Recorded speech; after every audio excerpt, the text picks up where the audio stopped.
इस वक्त की सबसे बड़ी खबर आपको बता रहे हैं कि ईरान को बहुत बड़ा झटका देने का दावा इजराइल की तरफ से किया गया है। इजराइल के मुताबिक आईडीएफ के हमले में आईआरसीजी के वॉर टाइम चीफ अली शादमनी को ढेर कर दिया गया है। अली शादमनी खातम अल अनबिया हेडक्वार्टर्स के कमांडर थे।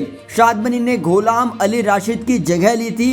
इसके अलावा आपको बता दें कि शादमनी ईरान के war time chief of staff के सबसे वरिष्ठ कमांडरों में से एक थे और शादमनी ईरानी सुप्रीम लीडर अयातुल्ला खामनेई के सबसे करीबी भी बताए जाते हैं। लेकिन अब जो है इजराइल का दावा है कि आईडीएफ के हमले में इसको ढेर कर दिया गया है, यानी अली शादमनी को ढेर कर दिया गया है। इसके अलावा आपको बता दें कि आईडीएफ का कहना यह भी है, इजरायली डिफेंस फोर्सेस का कहना यह है कि शादमनी वास्तव में ईरान के सबसे वरिष्ठ सैन्य कमांडर, युद्ध प्रमुख थे और उन्हें ईरान के सर्वोच्च नेता अली खामनेई के सबसे करीबी सैन्य व्यक्तियों में से एक माना जाता था। आईडीएफ का कहना यह है कि उन्होंने रिवॉल्यूशनरी गार्ड के कमान संभाली थी। सेना का कहना यह भी है कि शादमनी की कमान के तहत खत्म अल अंबिया केंद्रीय मुख्यालय यानी युद्ध संचालन के प्रबंधन और ईरान के हमले की योजनाओं को मंजूरी देने का काम भी जो है शादमनी के पास ही था। आईडीएफ का कहना यह भी है कि शादमनी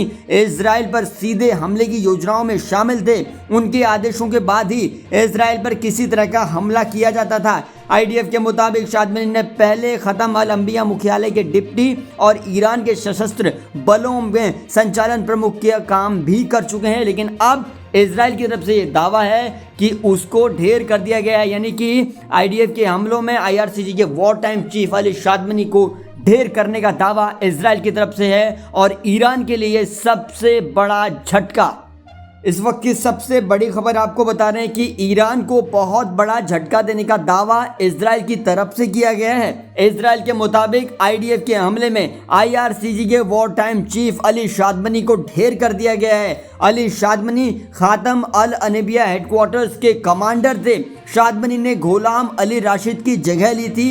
इसके अलावा आपको बता दें कि शादमनी ईरान के war time chief of staff के सबसे वरिष्ठ कमांडरों में से एक थे और शादमनी ईरानी सुप्रीम लीडर अयातुल्ला खामनेई के सबसे करीबी भी बताए जाते हैं। लेकिन अब जो है इजराइल का दावा है कि आईडीएफ के हमले में इसको ढेर कर दिया गया है, यानी अली शादमनी को ढेर कर दिया गया है। इसके अलावा आपको बता दें कि आईडीएफ का कहना यह भी है, इजरायली डिफेंस फोर्सेस का कहना यह है कि शादमनी वास्तव में ईरान के सबसे वरिष्ठ सैन्य कमांडर, युद्ध प्रमुख थे और उन्हें ईरान के सर्वोच्च नेता अली खामनेई के सबसे करीबी सैन्य व्यक्तियों में से एक माना जाता था। आईडीएफ का कहना यह है कि उन्होंने रिवॉल्यूशनरी गार्ड के कमान संभाली थी। सेना का कहना यह भी है कि शादमनी की कमान के तहत खत्म अल अंबिया केंद्रीय मुख्यालय यानी युद्ध संचालन के प्रबंधन और ईरान के हमले की योजनाओं को मंजूरी देने का काम भी जो है शादमनी के पास ही था। आईडीएफ का कहना यह भी है कि शादमनी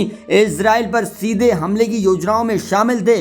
उनके आदेशों के बाद ही इजराइल पर किसी तरह का हमला किया जाता था। आईडीएफ के मुताबिक शादमनी ने पहले खत्म अल अंबिया मुख्यालय के डिप्टी और ईरान के सशस्त्र बलों में संचालन प्रमुख का काम भी कर चुके हैं। लेकिन अब इजराइल की तरफ से ये दावा है कि उसको ढेर कर दिया गया है, यानी कि आईडीएफ के हमलों में आईआरसीजी के वॉर टाइम चीफ अली शादमनी को ढेर करने का दावा इजराइल की तरफ से है और ईरान के लिए सबसे बड़ा झटका।